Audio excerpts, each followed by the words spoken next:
Federal Reserve of St. Louis telah merilis data World Uncertainty Index for Indonesia, di mana tingkat ketidakpastian ekonomi Indonesia di sepanjang kuartal kedua tahun 2025 menyentuh level 1,10.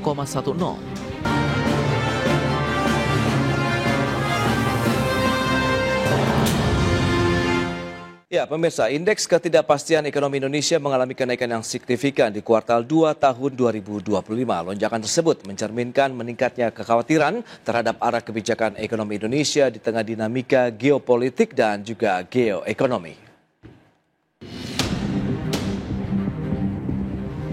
Federal Reserve of St. Louis telah merilis data World Uncertainty Index for Indonesia, di mana tingkat ketidakpastian ekonomi Indonesia di sepanjang kuartal kedua tahun 2025 menyentuh level 1,10. Level tersebut lebih tinggi 2 kali lipat dibandingkan kuartal 1 tahun ini, yaitu 0,51. Indeks WUI sendiri mengukur seberapa sering kata uncertainty atau ketidakpastian muncul dalam laporan ekonomi negara-negara di seluruh dunia, sehingga menjadi indikator sentimen dan persepsi risiko global. Adapun indeks ketidakpastian ekonomi Indonesia tersebut juga tercatat lebih tinggi dibandingkan negara di kawasan ASEAN lainnya seperti Thailand 0,69, Malaysia 0,65, Vietnam 0,58, Filipina 0,50, Singapura 0,18 dan Myanmar di level 0,15. Namun demikian, sejumlah ekonom mengingatkan bahwa indeks ketidakpastian global tersebut tidak digunakan sebagai acuan utama dalam menilai ketidakpastian ekonomi suatu negara. Sebab hanya mengukur seberapa sering kata uncertainty muncul dalam laporan triwulan Economist Intelligence Unit atau EIU. Berbagai sumber IDX Channel. Baik pemirsa, untuk membahas tema kita kali ini, ancaman investasi dalam lonjakan ketidakpastian ekonomi Indonesia, kita sudah tersambung melalui Zoom bersama dengan Bapak Antoni Leong. Beliau adalah Ketua BPP HIPMI bidang sinergitas BUMN dan Antara dan juga BUMD. Kemudian juga ada Bapak Ahmad Nur Hidayat, ekonom UPN Veteran Jakarta. Langsung saja kita sapa ini. Ya, halo Pak Antoni, apa kabar? Halo, apa kabar Pak Pras? Salam. Kabar baik juga, terima kasih. Pak Ahmad, apa kabar Pak?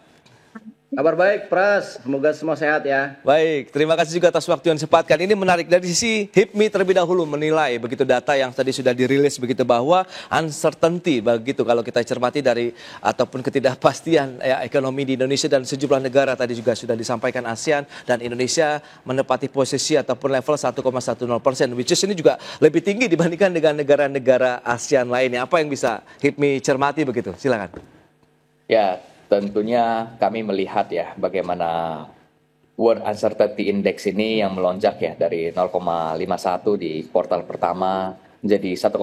Ini merupakan satu alarm ataupun ini menjadi satu refleksi kita bersama bagaimana konsolidasi dari stakeholder dunia usaha, pemerintah, civil society harus lebih stabil lagi, lebih komprehensif lagi ke depan. Bagaimana kita rasakan efeknya hari ini, investor tentunya pasti lebih selektif ya. Due diligence-nya juga pasti makin detail dan komprehensif dan tentunya negosiasi dalam satu proyek dan sebagainya tentu semakin panjang. Tapi kita melihat bagaimana WUI ini ya, tinggi bukan tanda kiamat juga, tapi sebagai alarm lah ya, alarm yang bagaimana memberi sinyal bahwa pemerintah, pelaku usaha dan bagaimana otoritas keuangan perlu lebih kompak dan selaras. Dan kita lihat bagaimana kebijakan seperti hilirisasi, perpajakan, sektor energi misalnya hari ini komunikasinya perlu lebih tune in lagi, lebih satu arah ke depan. Dan kita dorong itu bersama. Dan ini World Uncertainty Index ini paling tertinggi sejak tahun 1952. Dan saya lihat China ini 0,an saja semuanya. Amerika yang sedikit lebih tinggi, tapi Australia juga masih 0,an. Dan ini menjadi alarm kita bersama, Bang Pras. Baik, itu dia alarm ataupun sinyal lampu kuning yang perlu dicermati bersama, Pak Ahmad. Dari sisi ekonomi melihat bagaimana begitu dengan indeks seperti ini, ketidakpastian global begitu ya, bisa dikatakan memang ini bisa menjadi salah satu kewaspadaan juga bersama begitu untuk bagaimana menjaga geliat ekonomi Indonesia khususnya begitu akan tetap on the track begitu, Pak Ahmad. Ya, sebenarnya tadi Pak Antoni sudah sampaikan ini adalah alarm ya. Dan kalimat yang paling banyak disorotkan adalah uncertainty atau ketidakpastian. Tapi kalau kita melihat Pras, angka makroekonomi domestik kita itu kan terbilang kondisinya malah better off ya, membaik. Katakanlah pertumbuhan ekonomi kita 5,12% ya triwulan kedua kemarin, dan itu meningkat dibandingkan Q1. Kemudian kalau kita lihat juga angka inflasi ya, bulan Juli 2025 ini tercatat 2,37% dengan inflasi intinya 2,32%. Artinya inflasi ini dikatakan dalam level yang relatif rendah dan stabil ya, dalam rentan BI 2,5 sampai plus minus 1%. Saya kira menunjukkan angka-angka yang baik ya. Kalau kita lihat juga bagaimana neraca perdagangan kita mengalami surplus. Dan kalau lihat dari investasi di triwulan kedua bahkan ada peningkatan ya sekitar 4%-an. Meskipun kalau kita lihat komposisinya yang terjadi adalah PMDN-nya lebih banyak dibandingkan PMA, penanaman modal asingnya gitu. Tapi secara overall memang ini memberikan satu divergensi data yang di satu sisi Federal Reserve St. Louis itu mengatakan bahwa uncertainty-nya 2 kali lipat naik, tapi kalau kita lihat domestiknya itu relatif better off. Jadi ini kita melihat memang kita disajikan oleh satu data yang saling divergen gitu ya satu sama lain. Tetapi saya setuju apa yang disampaikan oleh Pak Antoni. Ini adalah satu alarm kewaspadaan, terutama para policy makers ya yang bergerak di bidang ekonomi. Kira-kira mereka alert nggak dengan pandangan luar, terutama para stakeholder global yang melihat bahwa ternyata arah kebijakan ekonomi kita itu dianggap arahnya adalah divergen dengan apa persepsi dengan di domestik begitu, Pras. Baik, arah kebijakan yang divergen. Nah, ini menarik. Seperti apa yang Pak Ahmad bisa sampaikan begitu? Sementara persepsi luar kan mungkin dengan adanya uncertainty ini bisa menjadi juga mungkin mereka menjadi hal yang bisa dicermati begitu dalam menyikapi pada saat mungkin investor ingin berinvestasi di suatu negara termasuk Indonesia begitu, Pak Ahmad. Saya menginterpretasinya begini, Pras. Kalau lihat dari ukuran World Uncertainty Index ini kan, dia kenapa kita mengalami lompatan hampir 2 kali lipat ya ketidakpastian itu. Pertama kan faktor geopolitik global, dan saya kira geopolitik ini semua negara mengalami ya. Kasus Gaza di Timur Tengah, Ukraina yang belum selesai, dan sebagainya dan sebagainya. Tetapi konteks Indonesia menjadi lebih uncertain ya dalam hitungan indeks itu karena adanya perlambatan ekonomi terutama Tiongkok China, dan Tiongkok ini kan termasuk mitra dagang ya middle-nya Indonesia begitu. Tentunya perlambatan yang ada di sana juga akan memberikan uncertainty. Tetapi yang menarik adalah ketika bicara faktor ekonomi domestik ya. Ternyata yang disoroti adalah ini masih terlihat adanya proses transisi pemerintahan yang mungkin dianggap belum settle di global investor begitu ya. Ini transisinya masih membutuhkan waktu, yang kemudian juga ada berbagai regulasi-regulasi yang menurut mereka belum pasti ya, apalagi sebetulnya kalimat deregulasi itu seharusnya mampu menenangkan mereka, tetapi ternyata itu cukup kuat ya untuk mengatakan bahwa Indonesia itu sebetulnya dalam track yang lebih pasti. Dan yang paling penting adalah ketidakpastian kebijakan. Nah, ini yang menarik yang mungkin nanti kita bisa diskusikan di sesi berikutnya. Apa sih yang menurut mereka yang tidak pasti dalam hal kebijakan ekonomi kita? Oke, itu dia. Kita akan bahas lebih jauh lagi dan sejauh mana dampaknya terhadap dunia investasi di Indonesia di segmen berikutnya. Pak Antoni juga Pak Ahmad, kita akan jeda sebentar. Dan pemirsa, kami akan segera kembali usai pariwara berikut ini. Ya, terima kasih Anda masih bergabung bersama kami dalam Market Review, dan berikut ini kami sampaikan sejumlah data terkait dengan laju pertumbuhan ekonomi Indonesia, seperti apa trennya dan seperti yang bisa juga Anda saksikan di layar televisi Anda. Ini dia, kita akan cermati dari kuartal kedua di tahun 2024, kemudian 2024 kuartal 3, 4 dan kuartal 1 2025 masih memang di kisaran 5%-an lah kalau bisa disampaikan ya terkait dengan laju pertumbuhan ekonomi Indonesia secara tahunan. Tercatat di kuartal kedua tahun ini 5,12%, setelah di kuartal sebelumnya di 4,87%.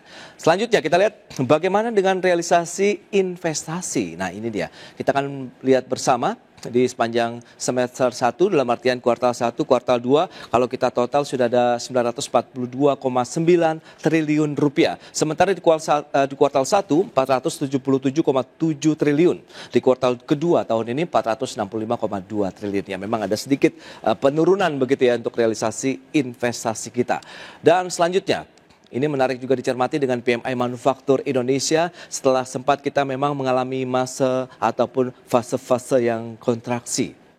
Ya, Januari, Februari, Maret kita masih mengalami fase yang memang ekspansi begitu ya. Tapi April, Mei, Juni sampai dengan Juli kita lihat masih berada di level kontraksi meskipun sudah mulai ada kenaikan sedikit di bulan Juli. Tapi kita lihat di bulan Agustus melonjak lagi menjadi 51,5 poin atau kembali lagi ekspansi. Tapi sayangnya di bulan September sedikit melambat meskipun masih berada di level ekspansi tepatnya di 50,4 poin untuk PMI Manufaktur Indonesia. Dan bagaimana dengan komposisi dari PMA dan PMDN yang sempat tadi juga disinggung oleh Pak Ahmad ya, di mana kita lihat ini kuartal kedua tahun ini dari sisi PMDN-nya 57,7% atau senilai 275,5 triliun, sementara PMA-nya 42,3% atau 202,2 triliun rupiah. Ya, ini dia dari sisi dominasi nampaknya di kuartal kedua PMDN begitu yang menguasai dari realisasi investasi Indonesia. Dan kita lanjutkan kembali perbincangan bersama dengan Bapak Antoni Leong dan juga Bapak Ahmad Nur Hidayat. Baiklah. Pak Antoni, dengan beberapa data tadi yang sudah disampaikan, kemudian kebijakan-kebijakan seperti apa sih yang Anda lihat dari sisi pelaku usaha begitu, sehingga ini menjadi concern bersama juga begitu, bahwa uncertainty ini harus segera kita hilangkan juga, sehingga menjadi perhatian dari para investor global dalam menanamkan investasinya di Indonesia begitu Pak Antoni. Ya, makasih Pak Pras. Artinya saya tadi lihat ya bagaimana porsi dari PMDN ini kan 57,7%, sementara di PMA ini kan 42,3%. Artinya ini narasi yang bagus, ini cerita yang bagus dan positif untuk Indonesia. Bagaimana pengusaha lokal itu kan berani menaruh investasinya sendiri di tengah ketidakpastian global. Dan tentunya kalau investor lokal sudah masuk di pasar, artinya investor asing ini akan ikut masuk juga karena mereka melihat komitmen nyata dari dalam negeri itu. Dan tentunya Indonesia kan masih sangat menarik ya bagi investor global hari ini, bagaimana pasar yang sangat besar, stabilitas politik hari ini sangat luar biasa. Bagaimana pemerintahan hari ini sangat ditopang oleh berbagai stakeholder. Bagaimana Pak Presiden juga dikelilingi oleh orang-orang yang benar-benar dihadirkan stabilitas politik. Adanya jembatan elit yang sangat luar biasa. Dan hari ini potensi ya bagaimana rantai pasok regional yang memang sangat besar, dan tugas kita bersama bagaimana memperkuat kepercayaan itu ke publik dengan policy yang konsisten, dengan kestabilan yang memang cenderung tidak berubah-berubah ya. Hari ini kita lihat bagaimana investor global pastinya melihat jangka panjang lebih komprehensif daripada melihat sesuatu yang insentif tapi jangka pendek, Bang Pras. Ya, tapi kalau dari sisi dunia investasi sendiri, Anda melihat apakah ada pergeseran minat investor asing begitu Pak Antoni melihat Indonesia saat ini begitu, atau dengan beberapa data makroekonomi yang sudah disampaikan Pak Ahmad tadi, sebenarnya kita baik-baik saja begitu dari sisi pertumbuhan ekonominya, inflasinya terjaga, bahkan BI rate-nya turun begitu dengan beragam subsidi dan insentif yang juga dibanjiri saat ini begitu Pak Antoni. Ya, kita melihat ya bagaimana hari ini di tengah ketidakpastian global, di tengah geopolitik, groundbreaking kan di proyek-proyek besar seperti smelter hari ini, bagaimana smelter nikel, kawasan industri hijau ini kan semakin cepat juga speednya. Dan ini kan menandakan pemerintah bukan hanya mengundang investor dari roadshow ini, juga sekarang investasi ke depan ini memang sudah ibaratnya Indonesia sudah ada marketnya sendiri. Dan tentunya kita perlu memastikan ya bagaimana implementasi setiap proyek ini di lapangan berjalan, karena bagaimanapun investasi itu kan lebih banyak di luar Jawa, dan ini harus kita pastikan bagaimana regulasi yang ada di pemerintah pusat juga inline dengan pemerintah daerah. Oke, itu dia regulasi ya kalau kita bicara supaya inline, kemudian yang pasti adalah berkelanjutan begitu ya Pak Antoni. Nah Pak Ahmad, Anda melihat bagaimana nih kalau bicara mengenai regulasi, meskipun kita tahu ada paket-paket deregulasi yang sudah dilakukan juga oleh pemerintah, kemudian juga beragam inovasi-inovasi baru begitu untuk bisa menjadi daya tarik lah bagi investor global terhadap Indonesia Pak Ahmad. Ya, sebelum itu saya ingin sampaikan dulu Pras bahwa World Uncertainty Index itu punya dampak juga kepada perekonomian kita. Yang pertama adalah risk premium kita lebih tinggi. Setidaknya di mata investor asing, mereka melihat investasi di Indonesia ini harusnya memberikan satu imbal balik yang lebih tinggi dibandingkan seperti bulan atau kuartal kemarin ya, karena resiko uncertainty-nya tinggi. Yang kedua ya, World Uncertainty Index juga ini akan memberikan satu ancaman buat nilai tukar kita. Jadi nilai tukar kita kalau kita akan menyaksikan dia lebih volatile, lebih tergoncang-gancing, ini potensi itu makin ada karena uncertainty ini bisa di-trigger menjadi uncertainty yang lebih tinggi sehingga volatilitas nilai tukar akan semakin volatile gitu. Tentunya dua dampak itu tidak kita inginkan ya, karena apa? Kerugian buat ekonomi domestik pastinya. Dan oleh karena itu saya lihat begini, ini kan sejalan dengan data yang disampaikan tadi bahwa ternyata di mata investor lokal, investor domestik, apa yang dilakukan pemerintah Indonesia itu sudah sejalan dengan apa nilai profit yang akan mereka peroleh di masa depan. Setidaknya mereka melihat investor domestik kita dengan pertumbuhan yang cukup tinggi ini memberikan return yang cukup bagus. Yang kedua adalah demografi yang kita relatif muda itu membuat pasar di jangka panjangnya lebih meningkat begitu. Dan yang paling penting adalah investor domestik ini juga terlibat dalam hilirisasi energi yang disampaikan oleh Pak Antony Leung tadi. Ini menunjukkan bahwa investor ini adalah jenisnya adalah investor jangka panjang. Jadi mereka yang yakin bahwa di masa yang akan datang akan lebih baik daripada masa ini. Nah, bisa jadi ya penurunan investor asing itu juga disebabkan banyaknya investor-investor yang mainnya di jangka pendek.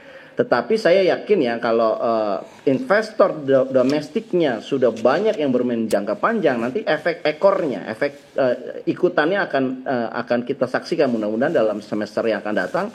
FDI akan diikuti dengan angka yang lebih tinggi. Jadi saya ingin katakan bahwa ini tergantung apakah kemudian investor domestik yang banyak ini bisa membuat pemanis ya buat investor global untuk masuk.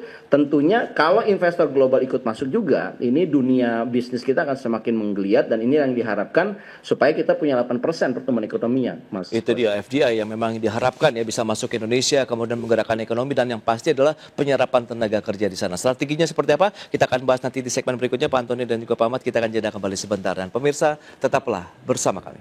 Baik pemirsa, kita lanjutkan kembali perbincangan bersama dengan Bapak Antony Leung. Beliau adalah Ketua BPP HIPMI Bidang Sinergitas BUMN dan Antara dan BUMD. Kemudian ada Bapak Ahmad Nur Hidayat, Ekonom UPN Veteran Jakarta. Nah, Pak Antony, dari sisi pelaku usaha nih, kalau kita cermati dengan beberapa informasi yang tadi sudah disampaikan oleh Pak Ahmad, Anda melihat bagaimana strategi apa yang sudah disiapkan dan mungkin akan disiapkan oleh pemerintah? Mengingat Anda katakan ini sebenarnya bisa menjadi alarm juga nih bagi pelaku usaha dan juga pemerintah, sehingga kita bahu-membahu lagi nih untuk membangun ekonomi kita akan semakin lebih baik, terutama dari sisi kebijakan yang konsisten dan berkelanjutan begitu Pak Antony. Ya tentunya ini kan bagaimana kuncinya ini sinergi antara kementerian dan lembaga.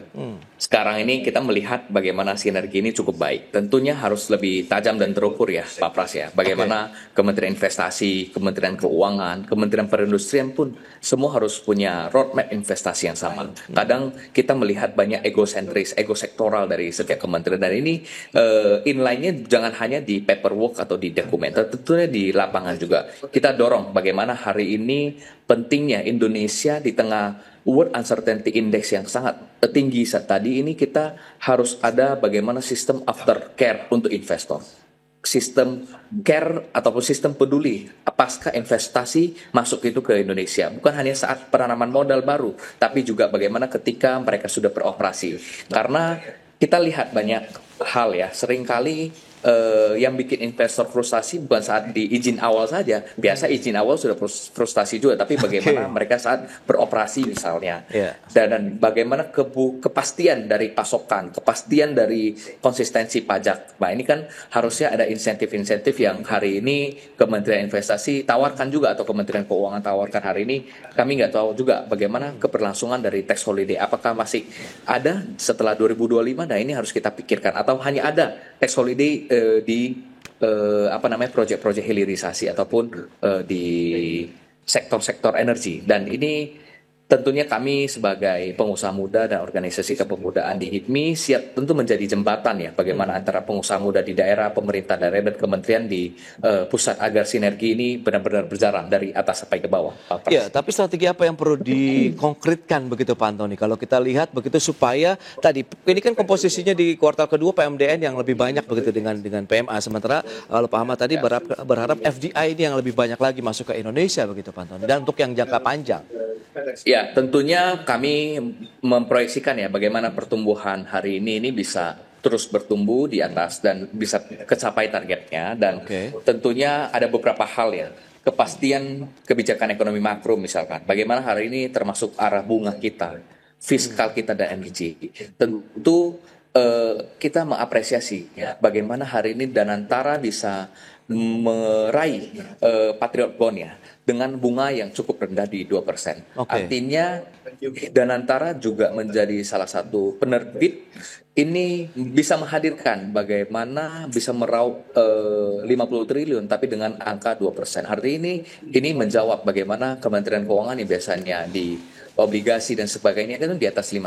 Hari ini menjadi suatu catatan yang positif untuk Danantara. Dan tentunya yang kedua bagaimana konsistensi dari implementasi di daerah. Karena kita tahu Pak Pras, 70% dari investasi itu kan realisasinya di luar Jawa. Dan ini harus inline yang tadi saya sampaikan di segmen sebelumnya, bagaimana pemerintah pusat dan pemerintah daerah perlu inline sama-sama. Dan tentunya yang ketiga ini kolaborasi ya, antara swasta dan pemerintah. Bagaimana kami tentunya siap menjadi penggerak investasi melalui proyek-proyek preparation sampai ke proyek dari yang memiliki nilai tambah seperti tadi disampaikan hilirisasi dan tentunya harus accessible ke investor juga. Baik, sinergitas dan kolaborasi kuncinya. Pak Ahmad, kalau Anda melihat bagaimana tantangan seperti apa yang sebenarnya masih dihadapi oleh Indonesia begitu untuk bisa menarik lagi investasi masuk ke Indonesia, kemudian juga ya itu lebih pada proyek-proyek yang jangka panjang dan penyerapan tenaga kerjanya juga luas begitu. Yang pertama, uncertainty index itu harus kita segera turunkan karena risk premium kita jadi tinggi. Kalau risk premium kita tinggi, cost of fund kita dari negara lain akan lebih tinggi, sehingga ini mempengaruhi ekonomi. Jadi ini harus segera dilakukan sejumlah langkah untuk menurunkan uncertainty index ini, Mas Pras. Salah satunya adalah dengan memberikan kepastian hukum. Saya kira kepastian hukum ini penting, termasuk juga konsistensi kebijakan. Kita seringkali kebijakan ini berubah-berubah. Kemarin boleh beli minyak dari manapun, sekarang harus beli di satu BUMN saja. Ini menjadi persoalan juga.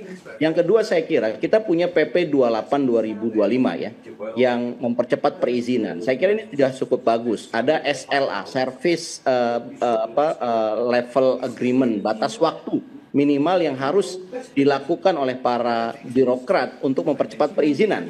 Bahkan ada mekanisme di mana kalau mereka prosesnya di luar dari tenggang waktu, artinya membutuhkan waktu yang lebih lama, itu otomatis harusnya izinnya keluar. Jadi nggak perlu ada menunggu durasi yang lama. Saya kira implementasi PP 28 2025 itu sangat bagus sekali ya untuk mengundang investor asing untuk datang. Tapi berikutnya yang ketiga, saya kira ini saya ingin menggarisbawahi, kita perlu memastikan stabilitas makro kita terpenuhi. Setidaknya nilai tukar kita yang kemarin ini pelemahan kan terjadi hampir 16.700, hampir 17.000. Saya kira ini perlu kita relaksasi segera supaya tidak memberikan uncertainty dalam nilai volatilitas. Tetapi volatilitas ini juga berdampak juga. Mungkin ya negara-negara investor asing melihat ada upaya ingin mengganggu independensi bank sentral. Nah, saya kira ini yang segera kita harus klarifikasi bahwa independensi bank sentral itu tetap berada dalam satu pilihan yang nggak boleh berubah. Karena dengan independensi bank sentral ini mereka akan merasa yakin bahwa pengelolaan nilai tukar kita, termasuk pengelolaan devisa kita, dan juga penetapan suku bunga kebijakan kita itu berdasarkan kepada economic interest, bukan kepada political interest. Ya, saya kira ini yang kita harus kawal ya, Mas Pras, supaya uncertainty index kita itu bukannya menaik malah makin menurun begitu. Baik, itu yang diharapkan dan beberapa upaya-upaya begitu, sinergitas kolaborasi, kemudian bagaimana stabilitas dari sisi makroekonomi kita dengan kebijakan-kebijakan yang konsisten, ini diharapkan bisa menurunkan lagi tadi dari uncertainty index Indonesia begitu, sehingga yang tadi bagaimana risk premium kita juga tidak akan terganggu lagi begitu, sehingga ya lagi-lagi Indonesia menjadi daya tarik bagi investor asing untuk menanamkan investasi mereka di tanah air. Baik, Pak Ahmad, kemudian juga Pak Antoni, terima kasih banyak atas informasi, update dan juga insight yang sudah disampaikan. Selamat melanjutkan aktivitas Anda kembali. Salam sehat, sampai berjumpa kembali. Terima kasih Pak Antoni, Pak Ahmad, terima kasih.